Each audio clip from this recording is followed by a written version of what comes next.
영광 받으시고 우리 은혜의 찬양이 된 줄 믿습니다. 제가 말씀을 드렸지만 요즘 우리 차를 타고 걸어서 우리 교회를 오게 되는데, 옛날에 이 시대는 말을 타고 혹은 뭐 수레를 타고 이렇게 움직였잖아요. 아마 집이 괜찮았는지 말을 타고 이 교회로 오게 되는데, 아버지는 아버지대로, 아들은 아들대로 말을 타고 이제 오는데, 아버지가 도착을 해보니까 아들이 안 온 거예요. 이상하다, 이 아들이 말을 빨리 모는데 왜 말이 오지 않는가 하고 있었더니 한참 뒤에 아들이 나타났어요. 보니까 막 옷에 막 먼지가 묻어있고 영 상태가 안 좋아요. 그래서 아들아, 무슨 일이 있었냐니까, 아버지 너무 감사합니다. 그리고 무슨 일이 있었냐니까, 이 말이 달려오다가 그 나무 뿌리를 차는 바람에 자기가 떨어졌는데, 하마터면 돌에 받쳐서 생명 잃을 뻔했는데 자기가 구사일생으로 말도 크게 안 다치고 와서 감사하다고 이런 이야기를 합니다. 그러니까 아버지는 그 이야기를 듣고는, 그러냐, 나는 더 감사하다. 아버지도 무슨 일이 있었습니까? 이러니까 아버지가 하는 말씀이 뭐라고요? 그래, 나는 아무 일도 없이 왔다 아이가. 우리 감사절을 맞이하면 생각합니다. 뭐 감사하지? 그러면 생각이 어떻게 해요? 감사한 것보다 감사하지 못할 일이 올라와요. 그런데 여러분, 우리가 정말 모든 것이 하나님 은혜라는 사실을 일상 가운데 아는 게 얼마나 중요한가. 오늘 찬양을 드린 것처럼 장미꽃도 감사하지만 그 장미꽃에, 여러분, 장미꽃 대에 뭐가 있지요? 가시가 있잖아요. 가시가 있는데 그 가시 때문에 찔리잖아요. 그런데 찔림이, 여러분, 그 장미꽃만 있을 뿐 아니라 이 찔림으로 인해서 또 다른 것을 느끼게 되는, 그래서 우리가 감사주의를 맞이하면서 내가 잃어버린 것들이 없는가 점검하고 하나님께 감사하는 그런 복된 예배가 되고 이 한 주간이 될 수 있기 바랍니다. 우리 한번 고백하겠습니다. 하나님 감사합니다. 주님을 사랑합니다. 옆에 분 말합시다. 우리 감사합니다. 덕분입니다. 네, 다 덕분에 우리 살아가고 있습니다. 여러분, 우리 신앙생활에는 여러 유형들이 있음을 보게 되는데요. 요한복음 17장 3절에 보면, 영생은 곧 유일하신 참 하나님과 그가 보내신 자 예수 그리스도를 아는 것이다. 그게 참된 신앙이요 영생임을 알려주는데, 신앙의 여러 유형 중에 보면 첫 번째 보면 하나님에 관해서 아는 신앙이에요. 하나님에 대해서 안다는 말은 이론적으로, 교리적으로, 신학적으로 많이 아는 거지요. 욥기 26장 3절에 보면 욥이 3명의 친구가 와서는 막 지혜를 가지고 지식적으로 자기를 공격하니까 이 반응하는 말입니다. 지혜도 없는 자를 참 잘도 가르치는구나. 큰 지식을 참 잘도 자랑하는구나. 이런 신앙의 유형이 있지요. 그런데 하나님에 대해서 관해서 아는 신앙은요, 많이 아는데 그 인생이 변화가 없어요. 변화되지 않는, 늘 그 자리에 머물고 있는 그런 신앙이 되고 말지요. 그런데 두 번째 유형은 하나님에 관해서가 아니라 하나님을 아는 신앙입니다. 하나님 그분을 알아가는 인격적인 만남과 체험을 의미하지요. 이런 인생은 어떻게 해요? 변화가 일어나요. 변화가 일어나고 새로운 응답을 누리게 되는데, 여러분, 야곱을 보십시오. 형 때문에 도망가다가 광야에 그 두려운 가운데 잠을 자는 가운데 있다가 하나님의 임재를 쳐다보고 그때 깨닫고 나서 이 야곱이 고백한 게 창세기 28장 16절이잖아요. 야곱이 깨어 이르되 여호와께서 과연 여기 계시거늘 내가 알지 못하였다다. 하나님을 인격적으로 만나는, 하나님에 관해서 할아버지 아브라함과 아버지 이삭에게 메시지를 얼마나 들었을까요? 많이 알아요. 그런데 그가 고난을 당하고 어려움 당할 때 인격적인 하나님을 만나는, 하나님을 아는 그 축복을 누리는 거지요. 이런 부부도 남편에 관해서, 아내에 관해서 알 수 있습니다. 그런데 어떤 때 여러분, 진짜 남편, 진짜 아내의 모습을 보지요. 문제가 올 때 진짜 아내의 모습이, 진짜 남편의 모습이 그때 드러나는 거지요. 그때 우리는 뭐지요? 아, 남편이 이런 분이구나. 남편에 관해서 하는 게 아니라 남편을 아는 거예요. 아내에 대해서 하는 게 아니라 아내를 아는 거지요. 그래서 관해서 아는 것하고 그것을 아는 것은 다르지요. 더 나아가서 매사에 하나님과의 친밀함을 누리는 신앙입니다. 우리 한 번쯤 하나님의 은혜 체험하고 한 번쯤 인격적인 은혜를 맛보고 이런 경험들을 여러분 가졌기 때문에 신앙생활을 유지하잖아요. 그런데 그 정도가 아니라 매 순간에 하나님과의 친밀함을 누리는 이 신앙의 모습이 있지요. 여러분 에녹이 어떤 사람입니까? 창세기 5장 24절에 보니까 에녹이 하나님과 300년간 동행하더니 우리는 오해합니다. 하나님과 동행을 보니까 이런 식으로 말하면 늘 교회가 있고 늘 기도한다고 엎드려 있고 늘 전도만 하러 다니고 이런 어떤 생각하는데요. 그게 보니까 하나님과 동행하며 자녀를 낳았으며 이 말이 무슨 말입니까? 정상적인 가정생활을 했단 말이잖아요. 그죠? 정상적인 부부생활을 했단 말이잖아요. 하나님과 동행은 이 거룩함 따로 세상 일 따로가 아닙니다. 함께 어우러지는데 매사에 하나님과 함께하는 이것이 하나님과 동행이지요. 욥기 4장 42절 5절에도 뭐라고 고백합니까? 내가 하나님을 귀로만 들어삽더니 이제는 눈으로 보게 되었나이다.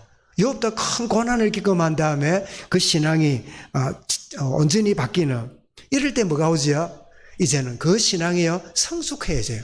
신앙이 더 장성해가는 복을 누리게 되지요. 여러분 하나님에 관해서 하는 지식적 신앙, 하나님을 인격적으로 누리는 체험적 신앙, 더 나아가서 매사에 하나님과 친밀함을 누리고 나아가는 그런 신앙.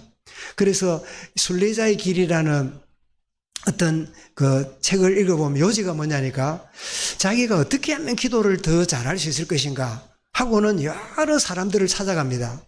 찾아가서 아주 영적 지혜가 있다고 하는 분을 찾아가서 수도사님, 내가 어떻게 하면 더 하나님을 더 사모하고 기도할 수 있겠습니까? 이래 물어봐도 더 기도하라고, 더 무릎 꿇으라고 그런 답을 주는데 그건 행위지 진정한 답이 아니에요. 그래서 몸부림치고 이러는 가운데 있다가 아주 작은 미미해 보이는 한 분이 자기에게 예수 기도를 가르쳐 주는데 그게 그 책의 주제예요. 예수 기도가 뭐냐? 한번 따라하겠습니다. 우리 주 예수 그리스도여. 우리 주 예수 그리스도여. 나를 불쌍히 여기소서. 이 한마디예요. 우리 주 예수 그리스도여. 나를 불쌍히 여기소서. 이 안에 여러분 우리 지난 2주간 동안 팔복이 애통하는 자는 복이 있나니 심령이 가난한 자는 복이 있나니 온유한 자는 복이 있나니 의에 줄이고 목마른 자는 복이 있나니 그게 다 포함되어 있는 그래서 그 답을 얻고 이렇게 참 평안을 누렸다. 그러면서 그 책이 마무리되는데요. 정말 하나님과 매사에 동행하는 게 뭐냐? 주 예수 그리스도여 나를 불쌍히 여기소서. 오늘 내가 누구를 만나고 무슨 일을 하고 오늘을 살아갑니다. 주여 나를 불쌍히 여기소서. 이거는 여러분 비굴한 기도가 아닙니다. 나의 나됨을 진짜 알고 전능하신 하나님을 의지하는 그 신앙 고백이지요. 여러분 오늘 본문은 팔복을 이어서 이제 팔복을 하나님과 관계 속에 누리는 사람이 세상 속에서 어떻게 그 복을 누리는가를 이제는 방향을 바꾸고 있는 것을 보게 됩니다. 말하자면 내가 어떤 존재고 어떤 신분인가. 그러면서 딱 시작하자마자 우리는 세상과 구별이 됐지만 구별된 세상 속에 살잖아요. 뭐 하라고요? 영향을 주라고.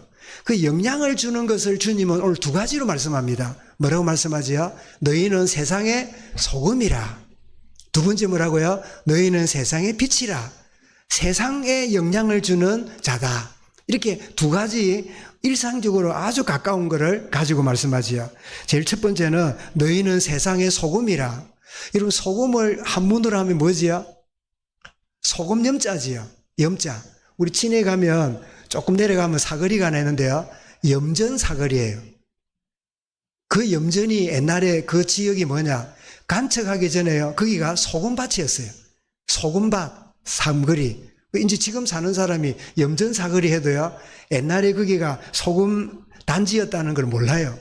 그래서 염자를 한번 한문으로 찾아봤는데요. 한번 보겠습니다.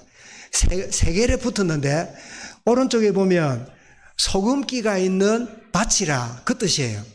왼쪽에는 뭐예요? 일하는, 신할 때 신자잖아요. 일꾼이란 뜻이에요. 요 밑에 있는 자는 뭐죠? 그릇 명자입니다. 소금을 사람이 채취해가지고 그릇에 담은 거, 그게 뭐냐? 그게 바로 소금이라는 거예요. 바닷물을 여러분 잘 이렇게 해가지고는 단지에다 넣잖아요. 그게 소금이죠. 그래서 모양이 상형문자예요. 아주 그 염전에 있는 것을 사람이 그릇에 담았다. 그 염인데. 그런데 제가 말씀을 구사하는지 보니까 구약에 여러분 제사를 드릴 때, 소제를 드릴 때 거기다가 소금을 치라, 소금을 뿌려라, 그런 말씀이 나와요. 그래서 예수님이 너희는 세상의 소금이라 그럴 때 레위기에 나오는 이 말씀을 염두에 두고 말씀한 게 맞다고 생각합니다. 레위기 2장 13절을 보면 네 모든 소제물에 소금을 치라. 그러면서 소금이 뭐냐? 네 하나님의 언약의 소금을 네 소제에 빼지 못할지니 네 모든 예물에 소금을 드릴지니라. 소금을 드릴지니라. 그래서 여러분 참 황송한 표현이지만 하나님께 제물을 드릴 때 하나님이 험량하시잖아요. 여러분 우리 모든 음식에 뭐가 들어갑니까? 모든 음식 공통적으로 뭐가 되게 되죠? 예? 우리 차근사님 오랜만에 반갑게 뵀는데요. 음식에 뭐가 들어가야 돼요? 소금이 들어가야 돼요. 그 소금을 보고 소금 맛이 잘 맞으면 뭐라고요? 그걸 보고 맛있다 이러는 거야. 싱거우면 맛이 없잖아요. 짜도 맛이 없잖아요. 딱 적절하게 들어가면, 그래서 모든 제물에 소금을 치는데 하나님이 드시도록 맛이 좋도록 만드는 게 아닌가. 우리 좀 생각해. 하나님이 드시기에 좋은 소금을 치는. 그래서 여러분 세상에 우리 살아가는 우리가 맛을 잃어버린 세상 속에 뭐라고요? 맛을 내는 이 소재 제물에 소금이 들어감으로 그 하나님께 드려지듯이, 그래서 이 세상의 소금이라 할 때 세상에 맛을 내는 역할을. 그럼 맛을 낸다는 말이 뭘까? 우리 세상에 맛을 낸다는 말이 뭘까요? 마가복음 9장 50절에 보면 소금을 이렇게 비유합니다. 소금은 좋은 것이로되 만일 그 소금이 그 맛을 잃으면 무엇으로 짜게 하리요? 그러면서 소금의 역할을 뭐라고 하냐? 너희 속에 소금을 두고 서로 화목하라. 우리가 세상에 뭐죠? 화목하는 사람이에요. 갈등 속에서 화목을 이루어내는 게 뭐예요? 그게 소금 역할이라는 거예요. 여러분 배추가 이렇게 있을 때는 아주 뻣뻣하잖아요. 근데 배추에다가 소금을 치면 어때요? 아주 부드러워지고 물하고 잘 연결되면서 맛있는 김장이 되잖아요. 아, 소금 역할이 뭐냐? 화목해 하는 거구나 하는 것을 말씀하고 있고, 골로새 4장 6절에는 이렇게 이 맛을 내는 걸 이렇게 표현합니다. 골로새 4장 6절 말씀에 너희의 언어가 말을 할 때 소금을 고르게 한 같이 하라. 여러분 소금이 들어가면요 뻣뻣한 게 부드러워지지요. 싱싱한 게 맛을 내지요. 그래서 우리 언어 생활 그리고 화목해 하는 거, 이런 것들이 뭐예요? 다 소금 역할이구나 이 세상 속에서. 그래서 우리는 세상에 속한 자가 아니야 하나님께 속한 자지만 세상에 사는 이유는 이렇게 화목해 하고, 그리고 소금을 고르게 하고 사람들을 말로서 참 치유하는 그런 역할을 하는 것이 소금 역할이구나. 그런가 하면 두 번째 소금 역할이 뭐죠? 썩음을 방지하는 거예요. 여러분 썩는 거를 방지하는 거, 그게 여러분 소금인데 이 보관 역할을 합니다. 여러분 아무리 그 부패하는 음식이라도요 소금에 절여 놓으면 절대 안 썩어요. 소금에 절여 놓으면 안 상해요. 딱 보존돼요. 염장이라 하잖아요. 염장. 소금에 딱 절이는 거죠. 선한 영향력을 끼친다는 거지요. 여러분 세상은 부패하고 타락하고 세상은 부정으로 가득 차 있는 세상 속에, 그 조직 속에 내가 들어가서 내 그 어떤 모임에 들어가서 선한 영향력을 끼쳐서 잘못된 문화, 틀린 문화가 조용히 바뀌어지는 이런 영향을 주는 게 썩음을 방지하는 그런 역할이 바로 소금의 역할이다. 더 나아가서 소금이 뭐냐? 깨끗하게 하는 역할을 해요. 여러분 소금이 그 누추한 것들을요 정결케 하는 역할을 하는 게 소금입니다.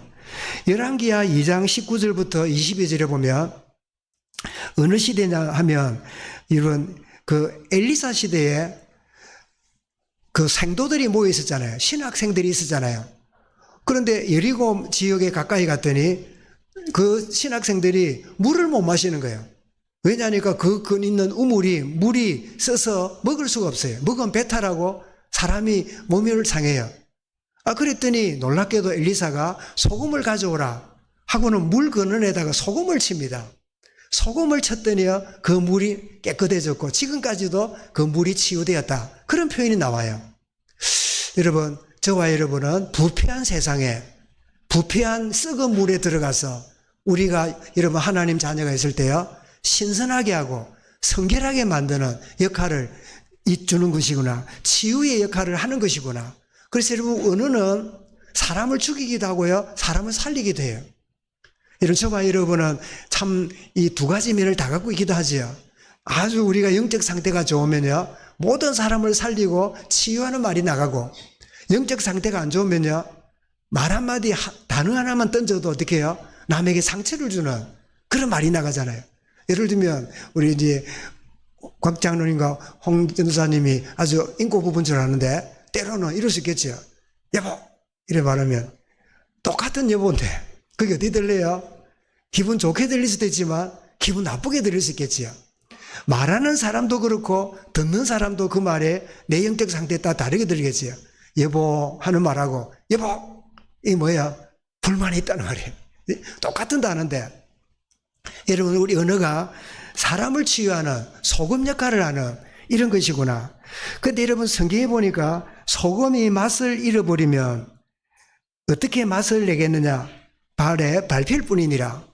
그래서 제가 이상하다, 소금이 맛을 잃을 수 있는가 찾아보니까 소금이 맛을 잃어버릴 수 있대요.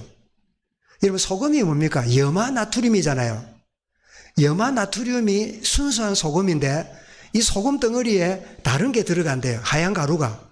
그러면 모양은 소금이 되어 있는데 염화나트륨이 다 빠져나가고 나면 소금처럼 생겼는데 맛이 없대요. 중동지역에 그런 일이 흔히 많대요. 그래서 소금이라 사갔는데 딱 보면 소금 모양인데 염화나트륨이 다 빠진 덩어리 있는데 먹어보면요, 소금 맛이 전혀 없대요. 말하자면 영적 생명이 없는 종교생활과 똑같은 거지요. 진짜 맛을 내지 못하는 신앙생활은 그냥 발필뿐인 조롱받는, 그래서 불순물이 섞이게 되면 불순물 때문에 소금의 맛을 잃어버리는, 소금 맛을 못 내는, 그래서 저와 여러분들은 치유받고 은혜 가운데 있을 이유는요, 소금의 맛을 내지 못하는 불순물이 우리를 사로잡고 있으면 길에 밟히는 그런 인생이 될 수 있겠지요. 그래서 빌립보 2장 17절에 보니까 바울이 이렇게 말합니다. 너희가 순수하지 못함으로 다툼으로 사역하고, 여기 순수하지 못하다는 말이 뭐예요? 불순물이 섞였단 말이에요. 불순물이 섞인 소금은 뭐라고요? 맛을 잃은 소금이고 길에 밟힐 뿐이니라. 그래서 우리가 뭘 일할 때다 정말 순수하게 문자 그대로 소금 맛이 나는 그런 참 우리의 인생이 되라는 것을 바울을 통해서 보게 됩니다. 그래, 너희는 세상의 소금이라. 두 번째입니다. 너희는 뭐라고요? 세상의 빛이라. 그래서 오늘 여러분 주보에 보셨겠지만 한번 보겠습니다. 제가 AI에다가 너희는 세상의 소금이라 빛이라를 그림으로 보여줘 이랬더니요, 딱 예수님이 계시고는 앞에는 뭡니까? 뭐로 보이지요? 밥으로 보이면 아침 안 드시고 온 분이라. 이제 소금입니다. 오른쪽에는 뭡니까? 빛이지요. 그래서 이 빛이 산 위에 등대 위에 있는 빛이라. 이렇게 참 그림을 보여줬는데요. 자, 여러분, 세상의 빛이라 이 말할 때 세상이 어디에 있다는 걸 전제합니까? 세상이 어둠에 있어요. 이 말은 빛이 많고 태양빛이 그 말이 아닙니다. 영적으로 어두운 시대예요. 영적으로 어두운 가운데 인생이 살아요. 여러분, 하나님 없는 인생은요, 어둠 속에 사는 거예요. 그래서 성경이 말합니까? 어둠의 자식들이에요. 그 어둠 속에 사는 세상. 그런데 그랬던 우리인데 우리도 그렇게 살았잖아요. 그랬던 우리를 하나님이 어떻게 했지요? 시편 107편 14절에 보니까 흑암과 사망의 그늘에서 인도하여 내시고 우리를 끄집어내 주셨어요. 내 스스로 나온 게 아닙니다. 하나님의 은혜로 나를 건져 주셨어요. 이러고 흑암에 있던 우리에게 큰 빛이 사망에 거주하는 우리에게 빛이 비쳤다. 이사야 9장 2절에도 시편 107편 14절을 인용해서 하신 말씀이에요. 흑암에 행하던 백성이 큰 빛을 사망의 그늘의 땅에 거주하던 자에게 빛이 임하였도다. 그렇게 빛이 임하는 우리를 여러분 하나님의 빛의 나라, 사랑의 아들의 나라로 옮기셨다고 골로새 1장 13절 말씀하지요. 그가 우리를 흑암에서 건져내서 그의 사랑의 아들의 빛의 나라로 옮기셨다. 자, 이렇게 어둠에 있던 우리를 빛 가운데로 불러주셨단 말이에요.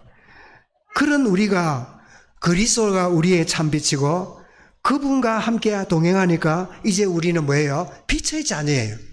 빛을 바라는 게 아닙니다. 빛의 자녀로 살아가면 빛이 나는 거예요. 그래서 여러분, 너희는 세상의 소금 역할을 해라 안 하고 뭐라고요? 소금이 되라 안 하고 너희는 세상의 소금이라. 너희가 빛이 되라 안 하고 뭐라고요? 너희는 빛이다. 우리 소은이 보고 소은아 네가 문시가 되려고 애를 써라. 그렇게 말 안 합니다. 뭐라고요? 너는 문시다. 태어나는 순간에 문시가 된 거예요. 노력하면 문시가 되는 게 아닙니다. 그죠? 소은이 아멘 하세요. 그치? 우리가 노력해서 되는 게 아닙니다. 내가 그리스도의 구원의 자리에 들어왔으니까 내가 세상의 소금이고 나는 누구라고요? 세상의 빛이다. 여러분 진짜 정체성을 아는 게 신앙생활 하는 것보다 더 중요해요. 여러분 골로새 요한복음 1장 9절에 뭐라고 말했습니까? 참빛 세상에 참빛으로 주님 오셨다 그랬지요. 에베소 5장 8절에서 그래서 우리를 보고 뭐라고 말합니까? 너희가 전에는 어둠이더니 이제는 주 안에서 빛이라. 빛의 자녀들처럼 행하라. 내가 맛을 내려고 내가 빛을 내려고 아닙니다. 내가 맛을 내는 자가 되었고 내가 빛을 발하는 자로 내가 부름받았다. 이게 오늘 말씀 제목처럼 이것이 나의 존재고 나의 신분이고 나의 정체성이에요. 그래서 나는 어둠 세상 속에 빛을 발하는 사람이 되어야지가 아닙니다. 주님, 이 어두운 세상에 나를 소금으로 맛을 내게 하시고 이 어두운 세상에 나를 빛으로 오늘 또 사용한 은혜를 누리게 하여 주옵소서. 노력이 아니라 주님이 하시는 일을 보게 하옵소서. 그래서 여러분 어두운 세상 속에 참 빛을 발하는, 그래서 15절에 뭐랬습니까? 사람이 등불을 켜서 말 아래 두지 아니하고 등경 위에 두나니 이름으로 집안 모든 사람에게 비치느니라. 이게 말 아래라는 말은, 말이라는 말은 쌀을 담아 놓는 통인데 통 안에다가 넣지 않고 등불은 뭐래요? 위로 드러낸다는 거예요. 그죠? 드러내 있는, 그러니까 드러날 때 빛을 발할 수 있다는 거죠. 근데 여러분, 이렇게 세상의 소금이다, 빛이라고 말씀하신 다음 했는데, 이게 여러분, 뭐 맛을 낸다, 어둠을 물리친다, 이 의미를 설명했지만, 주님의 참된 의도가 뭘까요? 16절입니다. 16절에 우리를 세상의 소금이고 세상의 빛이라는 진짜 주님의 가르침의 의도가 뭘까요? 16절입니다. 같이 읽어보겠습니다. 이같이 너희 빛이 사람 앞에 비치게 하여 그들로 너희 착한 행실을 보고 하늘에 계신 너희 아버지께 영광을 돌리게 하라. 그래 16절이 뭐지요? 삶이 곧 신앙이다. 신앙이 삶 속에 나타나야 되지요. 저도 그렇게 배우고 그렇게 늘 알아왔어요. 근데 어느 순간에 내가 살고 있는 삶이요 신앙의 표현이에요. 그 사람 신앙은 좋은데 삶이 이상해. 그럴 리가 없어요. 로마서와 야고보서가 우리에게 맞춰주니 뭐죠? 삶이 신앙이다. 오직 참된 믿음 안에 살아라. 믿음으로 구원받았다. 라고 이 바울을 통하여 로마서가 선포된다면 야고보를 통하여 그래 네가 신앙이 있느냐? 삶을 내봐라. 삶이 안 된단 말은 신앙이 없다는 말이다. 죽은 믿음이다. 그렇게 함부로 뭐라고요? 삶이 곧 신앙이구나. 불신자는 뭘 보지요? 우리의 고백을 보지 않습니다. 우리가 살아가는 삶을 봐요. 여러분 우리는 앞모습에 관심이 많지요. 그걸 볼 때 뒤를 봅니까? 앞을 봅니까? 박 권사님 앞을 보고 왔어요? 뒤를 보고 왔어요? 거울 앞에 서서 앞을 보지요? 앞을 보고 오지요? 근데 사람들은 어디를 봅니까? 나의 뒤를 봅니다. 앞에서 만나 이야기를 하고 나서 떠나간 이후에 나의 여운을 그 사람들은 느껴요. 이게 뭐죠? 이게 여러분 진짜 나예요. 여러분 사람들이 참 살아갈 때 늘 내가 어떻게 사람에게 보일 건가 관심을 두지요. 그거는 여러분 서론이고 진짜 내 모습은요 내가 의식하지 못한 가운데 나를 드러내는 거예요. 최근에 저희 동기들이 세상을 떠나고 주변의 지인들이 세상을 떠난 일이 욕을 한단 말해도 거의 이래저래 한 10건 가까이 벌어져서 제 까만 양복을 자주 입고 참 지내면서 아쉬웠습니다. 가장 최근에는 우리 가까이 있는 그 진해 중부교회 그 목사가 우리 신학교 동기인데 투병을 하다가 이제 6월 마지막 주로 이제 사임을 하고 후임자가 와서 그렇게 하기로 했는데 세상에 6월 마지막 지난 주일 아침에 세상을 떠더라고요. 그 장례를 치르고 이렇게 오게 되는데 떠나간 이후에 그 친구에 대한 여운이 있잖아요. 이런 사람이 세상 떠나고 저러는데 그 친구의 떠나간 이후에 동기들이나 지인들이 그의 뒷모습을 참으로 이렇게 표현하고 하는 것들이 아, 이 친구가 참 잘 살았구나. 그렇게 산 것이 그의 신앙이었구나. 여러분 삶이 신앙임을 16절에 말씀합니다. 삶을 살아라가 아닙니다. 진짜 내가 누군가를 알면 그 삶이 나타나게 돼 있어요. 나의 나됨을 잃어버리니까 내가 아닌 삶을 사니까 여러분 어떻게 해요? 실패와 좌절 속에 들어가는 거죠. 세상이 나를 보고 때로는 여러분 언짢아하는 거죠. 그래서 여러분 하나님의 희생적인 사랑을 내가 받았잖아요. 요한 3장 16절에 하나님이 세상을 이처럼 사랑하사 독생자를 주셨으니 이는 저를 사랑함마다 멸망치 않고 영생을 얻게 하시는 이 어마어마한 사랑을 내가 받았잖아요. 로마서 5장 8절에도 우리가 아직 죄인 되었을 때 아들이 십자가 죽으심으로 하나님에 대한 사랑을 확증하셨느니라. 예수님의 십자가는 하나님의 사랑의 도장을 찍은 거예요. 하나님의 사랑을 보아라. 가끔 말씀드렸죠. 아브라함에게 아들 바치라고 하신 하나님이 아브라함이 칼을 가지고 이삭을 자기 아들을 찌르려 할 때요. 하나님이 어떻게 해요? 아브라함아 아브라함아 네가 나를 사랑한 줄 아니? 네 아들에게 손을 대지 말아라. 그렇게 했던 하나님이 자기 아들을 십자가에 달게 한 다음에 봐라 십자가에 달려 피 흘리는 아들을 보아라. 내가 너를 사랑하는 줄 아느냐. 그러지 않고요. 죽기까지 내버려 두셨어요. 아브라함의 손을 잡았던 그 하나님은 자기 손으로 아들을 죽도록 내버려 두셨어요. 그 엄청난 사랑을 우리가 받았잖아요. 근데 이 사랑은요 중단되는 것이 아니에요. 이 사랑은 중단되거나 끊어지지 않아요. 로마서 8장 39절에 뭐라 했습니까? 하나님의 사랑은 어떤 것으로부터도 끊을 수 없으리라. 끊을 수 없는 사랑으로 우리를 온전히 이끄시는 축복 속에 우리가 들어왔잖아요. 그렇다면 여러분 하나님의 사랑이 그 사랑이 내게 온전히 채워졌다면 이 사랑이 흘러나가는 겁니다. 흘러나가는 거지요. 어떤 모습으로요? 소금처럼. 어떤 모습으로요? 빛을 발하듯이. 그 하나님의 사랑이 우리의 모든 동기가 돼야 돼요. 내가 주를 위해 사는 게 결심이 아닙니다. 내가 주를 위해 헌신해야 되겠다 결단하는 게 아닙니다. 하나님의 사랑이 내게 임하면 그 사랑이 넘쳐나야 돼요.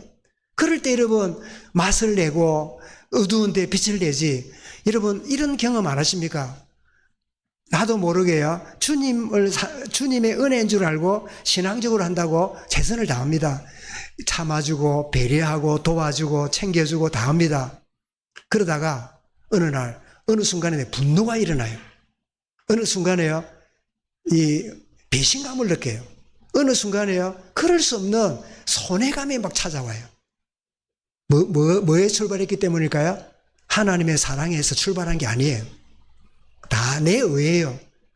내가 주를 위해서 내가 믿는 신앙으로 한다고 했지만 알고 보니까 내 자아예요.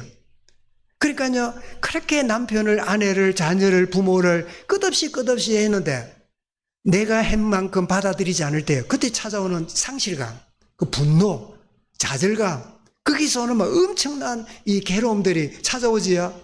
세상 사람들은 그래 살아요. 그때 우리는 기억해야 됩니다. 아, 하나님의 사랑에서 흘러나간 게 아니었구나. 하나님이 부어주시는 어마어마한 사랑에 빚진 자로서 넘쳐나는 게 아니라 내 자아로 또 좋은 이미지를 위해서 내가 그래야 된다는 의무감 때문에 내가 그래 왔을 뿐이구나. 이런 많은 여러분 이 신앙생활하면서 직분자들이나 심지어 목사조차도요. 참 때로는 이런저런 가운데 있지만 한 단계가 되면요. 그럴 수 없는 분노와 좌절과 막 갈등이 일어나는 이유가 뭘까요? 자기의예요. 내가 얼마나 헌신했는데 얼마나 수고했는데 얼마나 내가 애썼는데 몰라주고 이랬는데 뭐 이러고 저러고 막 이런 것들이요. 우리 속에 올라올 때는요. 생각해야 돼요. 하나님의 사랑의 충만함으로 아니라 내 의와 내 의지로 내가 그래 온 거구나. 그걸 깨닫는 기회가 되는 거지요. 그래서 하나님의 사랑이 내게 넘침으로 그것이 이웃 사랑으로 흘러나가는 거지요. 그걸 보고 뭐라고요? 소금이다, 빛이다. 그것이 착한 행실이다. 그것이 바라고 하나님의 영광이 된다. 내가 잘함으로 칭찬받는 게 아니라 하나님의 사랑이 흘러나감으로 칭찬이 되면요. 그게 뭐예요? 하나님께 영광이 된다. 라고 하는 말씀을 우리에게 주고 있는 거죠. 고린도 10장 31절에 먹든지 마시든지 뭘 하든지 하나님 영광을 위해라. 골로새 2장 3장 23절에도 무슨 일을 하든지 죽게 하듯 해라. 여러분 상관을 대할 때요. 상관으로 대하면 안 돼요. 주님께 하듯이 상관을 대하라는 거예요. 하인을 대할 때도요. 하급자를 대할 때도 죽게 대하듯 하급자를 대하라는 거예요. 그것이 바로 뭐예요? 그것이 소금이요. 그것이 빛이요. 그것이 바로 삶이 신앙이 되는. 이상하다. 이분은 얼마든지 나를 닥달하고 막 구중하고 욕을 해도 될 사람인데 나한테 이렇게 자상하고 이유가 뭘까? 이 사람 사람이 좋은 줄 알았더니 그게 아니에요. 사람이 착할 수가 없어요. 그런데도 그럴 수 있는 이유가 뭘까요? 하나님의 사랑이 흘러나가는 거예요. 저 사람 믿는 예수를 나도 믿고 싶다. 저분 나가는 교회에 나도 함께하고 싶다. 이러면서 뭐가 돼요? 자연스럽게 전도가 되는 거예요. 여러분 결론입니다. 내가 무엇을 할까 이전에 나는 어떤 존재고 어떤 신분인가 알고요. 정체성을 누려야 돼요. 주님 오늘 빛 소금이 되기 원합니다. 아니요. 주님 내가 소금으로 부름받았음을 감사합니다. 주여 내가 빛을 발하기 원합니다가 아니라 주님 내가 빛인 것을 알고 살게 하여 주옵소서. 정체성을 누리는 게 중요하지요. 그래서 우리는 주님의 가르침을 항상 기억해야 됩니다. 자, 누가복음 6장 28절 29절을 한번 보겠습니다. 주님이 제자들이 이렇게 묻습니다. 자, 읽어보겠습니다. 그들이 묻되 우리가 어떻게 하여야 하나님의 일을 하려오리까? 그때 예수님 대답합니다. 읽어봅니다. 예수께서 대답하여 이르시되 하나님께서 보내신 이를 믿는 것이 하나님의 일이니라 하시니리. 여러분 내가 누군지를 믿어야 돼요. 내가 어떤 존재인지가 확신돼야 돼요. 그게 하나님의 일입니다. 이거 모르면서요 주의 일을 한다고 덤볐다가요 나중에 결국 실망하고 말아요. 하나님의 일이 뭡니까? 진짜 제대로 믿는 거예요. 내가 어떤 존재인가를 확신하는 겁니다. 이것이 우리 속에 늘 기억되어 있어야 돼. 하나님의 일은 내가 누군지를 누리는 거다. 하나님의 일은 나의 정체성을 날마다 누리는 거다. 두 번째입니다. 여러분 바울이 주는 교훈을 마음에 우리 닮아야 되겠습니다. 디모데전서 6장 11절을 보겠는데요. 다 있지만은 그 한 구절만. 디모데가 모태신앙으로 자랐거든요. 너무 범생이로 자랐어요. 그리고 목회를 하는데 교인들 중에는 거친 사람도 있잖아요. 감당을 못해요. 그러니까 던지는 말이 뭐냐? 이런 한마디만 읽겠습니다. 오직 너 하나님의 사람아. 뭐라고요? 오직 너 하나님의 사람아. 네가 누구냐? 너는 하나님의 사람이다. 저도 참 부름받아서 사역을 해 나갈 때 저는 항상 제 마음속에 이런 그 낮은 자존감이 제 마음을 늘 붙잡고 있었어요. 내 같은 게 부족한 내가 뭘 한다고 뭐가 늘 그런 생각이 있다가 어느 순간에 주님 말하기를 네가 사람의 종이냐? 너는 나의 종이다. 너 하나님의 사람아. 사랑 여러분 잊지 마시기 바랍니다. 나는 하나님의 사람이다. 하나님께 속한 사람이다. 하나님에 의해서 사는 사람이다. 하나님의 자원이 나의 모든 자원이다. 하나님의 풍성함이 나의 모든 것이다. 나는 누구라고요? 하나님의 사람이에요. 누굽니까 여러분? 나는 하나님의 사람이다. 이걸 여러분 마음에 깊이 담아야 돼요. 여러분 때로는 사단이 우리를 속입니다. 네가 뭐 이렇게 해가지고 네가 저래 가지고 이럴 때마다 소리 질러야 돼요. 뭐라고요? 나는 하나님의 사람이다. 그럼에도 불구하고 하나님이 나를 자녀 삼으셨다. 하나님의 사람이다 라고 고백하는. 여러분 더 나아가서 우리의 신분이 뭐죠? 내가 시냇가에 예수 안에 자라나니 아니고 뭐라고요? 심은 나무임을 아는 거예요. 주님, 나의 나됨은 주님의 은혜입니다. 그래서 여러분 시편 1편 3절 읽어볼까요? 잘 아는 말씀인데 읽어보겠습니다. 그는 시냇가에 심은 나무가 철을 따라 열매를 맺으며 그 잎사귀가 마르지 아니한 같으니 그가 하는 모든 일에 형통하리로다. 그럼 잘 기억해 보십시오. 심은 나무 철을 따라 뭘 맺는다고요? 열매를 맺으니 잎사귀가 마르지 아니한 같이 범사에 형통하리로 했지요. 기억해 놓고 에스겔 47장 12절을 한번 읽어보겠습니다. 이 열매와 잎사귀가 뭘 의미하는가? 읽어보겠습니다. 강 좌우에는 각종 먹을 과실나무가 자라서 그 잎이 시들지 아니하며 열매가 끊어지지 아니하고 달마다 새 열매를 맺으리니 그 물이 성소를 통하여 나옴이라. 그 열매는 먹을 만하고 그 잎사귀는 약재료가 되리라. 자는 여러분, 이 강단에 흐르는 메시지가 약재료가 되는, 사람을 치유하는, 사람을 소생시키는 그런 축복이 소금으로 빛으로 하나님 나를 사용하신다. 약재료로 그 열매를, 그 잎사귀를 사용하신대요. 물론 요한계시록 21장에도 보면요, 이 비슷한 말씀이 나오는데 에스겔서를 인용한 것 같아요. 이런 정말 그 모든 열매가 자라서 참 이 열매가 될 뿐 아니라 약재료가 되는, 여러분 실제로 열매가 우리 약재료가 되는 우리 주변에 일이 많지요. 거의 한의원에 있는 약들은 뿌리 아니면 열매 아닙니까? 그런데 저기 어디 나온다고요? 성소에서 그 물이 성소를 통하여 나옴이라. 여러분 예배는 이토록 중요합니다. 이 나오는 말씀이 모든 사람 살리는, 모든 사람을 치유하는 이런 약재료가 되고 소금으로 빛으로 승리하는 축복의 연주가 되기를 주 이름으로 축원합니다. 감사합니다. 주님, 너희는 세상의 소금이라, 너희는 세상의 빛이라고 말씀해 주시는데 그러한 인생으로, 그런 존재로 살아가기 원합니다. 쏟지 않게 하시고 이 가운데 굳게 서서 주와 동행하며 나가는 매 순간으로 주여 간섭하시고 인도하여 주옵소서. 너 하나님의 사람아, 하나님의 사람으로 살아가는 순간순간이 되도록 역사하여 주옵소서. 그런 감사 주간으로 나아가는 이 한 주간이 되도록 인도하여 주옵소서. 예수 그리스도 이름으로 기도드리옵나이다. 아멘.